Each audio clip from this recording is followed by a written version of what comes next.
নমস্কার বন্ধুরা, রানু রান্নাঘরে আপনাদের সবাইকে স্বাগত। বন্ধুরা, আবারও একটা নতুন রেসিপি নিয়ে চলে এসেছি আপনাদের সামনে। বন্ধুরা, আমি আজকে পাকা তালের একটা পিঠা বানাবো। তার জন্য আমার এখানে নারকেল একটা দরকার, মানে নারকেলের মিষ্টি দরকার। তার জন্য একটা নারকেল আমি ভেঙে নিলাম। দেখুন বন্ধুরা, নারকেলটা কত সুন্দর, বেশ দলপুরু, মানে বেশ মোটা আছে, অনেকটা জল বেরিয়েছে। জলটা কিন্তু ফেলে দেব না, জলটা খাওয়া যাবে। এইবার নারকেলটাকে আমি কুড়ে নেব।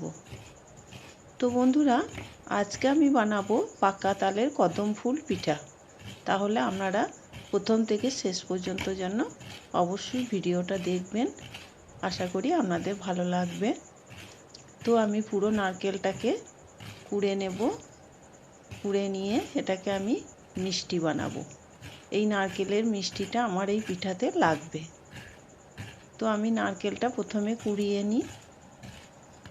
তো আপনারা এইভাবে একবার বাড়িতে বানিয়ে খেয়ে দেখবেন, খেতে খুব ভালো লাগে। দেখতেও যেমন সুন্দর, খেতেও খুব ভালো লাগে। তো দেখুন, আমি নারকেলটাকে কুড়িয়ে একটা কড়াইয়ের মধ্যে নিয়ে নিয়েছি। এইবার এর মধ্যে আমি দিয়ে দিলাম আখের গুড়। আপনারা চাইলে এটা চিনি দিয়েও করতে পারেন, আমি আখের গুড় দিয়ে করছি। তো গ্যাসটা জ্বালিয়ে আমি কড়াইটা বসিয়ে দিলাম। এবার আমি খুন্তি করে নাড়াচাড়া করে মিষ্টিটাকে বানিয়ে নেব। তো সমানে নাড়াচাড়া করতে হবে, তা না হলে তলায় হয়তো ধরে যাবে। এইভাবে নাড়াচাড়া করতে করতে আমি মিষ্টিটাকে তৈরি করে নেব। তো দেখুন, মিষ্টিটা আর প্রায় হয়ে এসছে, খুব সুন্দর গন্ধ বেরোচ্ছে। দেখুন, আমার মিষ্টিটা হয়ে গেছে, আমি কড়াইটা নামিয়ে নিলাম। এইবার বন্ধুরা, একটা কড়াইয়ের মধ্যে নিয়ে নিলাম 1 কাপ মতো তালের পাল্প। 1 কাপ তালের পাল্প নিয়ে নিলাম। পরিমাণ মতো লবণ দিয়ে দিলাম। এইবার আমি গ্যাসটাকে জ্বেলে তালের পাল্পটাকে ভালো করে গরম করে নেব। তালের পাল্পটাকে আমি ভালো করে গরম করে নিব। তারপর আস্তে আস্তে ভালো করে গরম হয়ে যাওয়ার পর এর মধ্যে আমি চালের গুঁড়ো মেশাবো। তো তালের পাল্পটা আস্তে আস্তে গরম হচ্ছে, বেশ ভালোই গরম হয়ে গেছে। আর একটু গরম করতে হবে, কেমন ফুট ধরেছে দেখুন।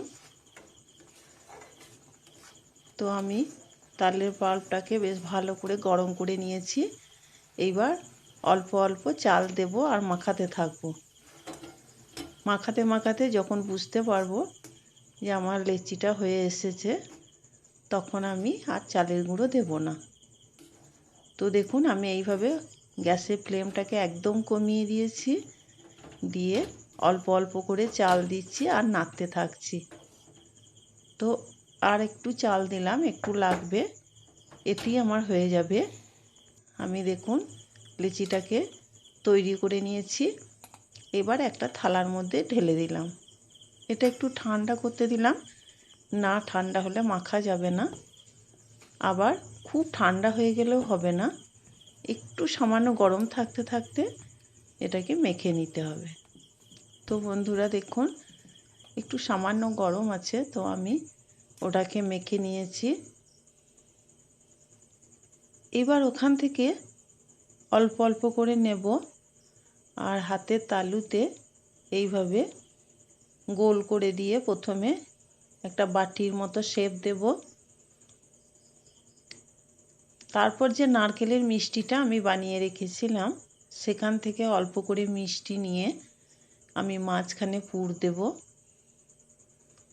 মাঝখানে পুর দিলাম, দিয়ে এইবার ভালো করে ওটাকে মুড়ে মিষ্টিটাকে ঢাকা দিয়ে দেব, পুরটাকে ঢাকা দিয়ে দেব। তো দেখুন, আমি পুরটাকে ঢাকা দিয়ে আবারও ভালো করে হাতের সাহায্যে গোল করে নিচ্ছি। ভালো করে সুন্দর করে গোল করে নেব।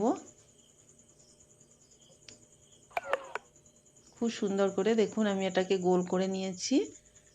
এইবার আমি আগের থেকে কিছুটা বাসমতি চাল আমি 15-20 মিনিট মতো জলে ভিজিয়ে রেখেছিলাম, তারপর জল থেকে ছেঁকে তুলে একটা প্লেটে নিয়ে নিয়েছি। এইবার ওই পিঠেটার মধ্যে আমি চালটাকে ঘুরিয়ে ফিরিয়ে গায়ের মধ্যে চালটাকে মাখিয়ে দেব। তো দেখুন আমি এইভাবে ঘুরিয়ে ঘুরিয়ে ওই পিঠেটার গায়ে চালগুলোকে মাখিয়ে দিচ্ছি। দেখুন পিঠেটার গায়ে চালগুলো কত সুন্দর লেগে গেছে। এইবার ওটাকে একটা থালার মধ্যে রেখে দিলাম। আবারও একটা আপনাদের দেখাচ্ছি। ওখান থেকে অল্প করে নিয়ে হাতের তালুতে গোল করে তারপর মাঝখানে নারকেলের মিষ্টির পুর দেব। পুরটা একটু বেশি করে দিলে পিঠেটা খাবার সময় খেতে খুব ভালো লাগবে, তাই একটু বেশি করেই পুরটা দিলাম। দিয়ে এইবার আবারও ভালো করে এইভাবে পুরটাকে ঢাকা দিয়ে দেব। দিয়ে হাতের তালুতে করে সুন্দর করে গোল শেপ দিয়ে নেব। তো বন্ধুরা, যেহেতু কদম ফুল পিঠা তাই এটাকে তো গোল করতেই হবে, কারণ কদম ফুলগুলো গোল গোল দেখতে। দেখুন সুন্দর করে গোল করে নিয়েছি। আবারও ওর গায়ে ভালো করে এইভাবে ঘুরিয়ে ঘুরিয়ে চালগুলোকে মাখিয়ে দেব। এই দেখুন কত সুন্দর চালগুলো গায়ে লেগে গেছে। ওটাকেও আবার রেখে দিলাম। এই একইভাবে আমি সব পিঠাগুলো বানিয়ে নেব। তো বন্ধুরা দেখুন আমার সব পিঠা গোটাই তৈরি হয়ে গেছে। এইবার এগুলোকে আমি ভাপে সিদ্ধ করব।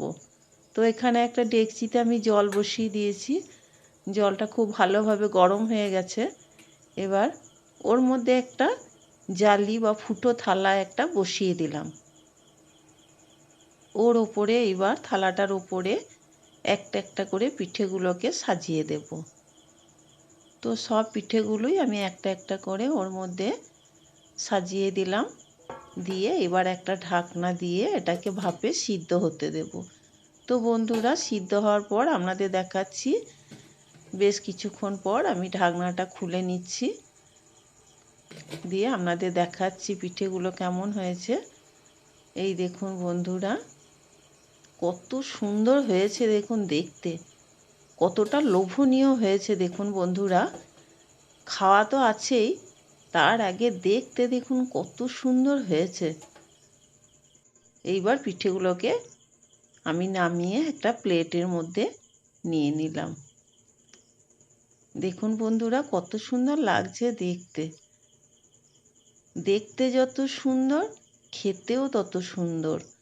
তো বন্ধুরা এইভাবে আপনারাও একবার বাড়িতে বানিয়ে খাবেন তা পাকা তালের কদম ফুল পিঠা। তো বন্ধুরা ভালো লাগলে অবশ্যই একটা লাইক দিয়ে পাশে থাকবেন। আর আমার চ্যানেলে যারা নতুন বন্ধু প্লিজ প্লিজ প্লিজ চ্যানেলটিকে যেন সাবস্ক্রাইব করে দেবেন। তো বন্ধুরা আজকে রাখলাম, আবার আসবো অন্য দিন অন্য কোনো রেসিপি নিয়ে।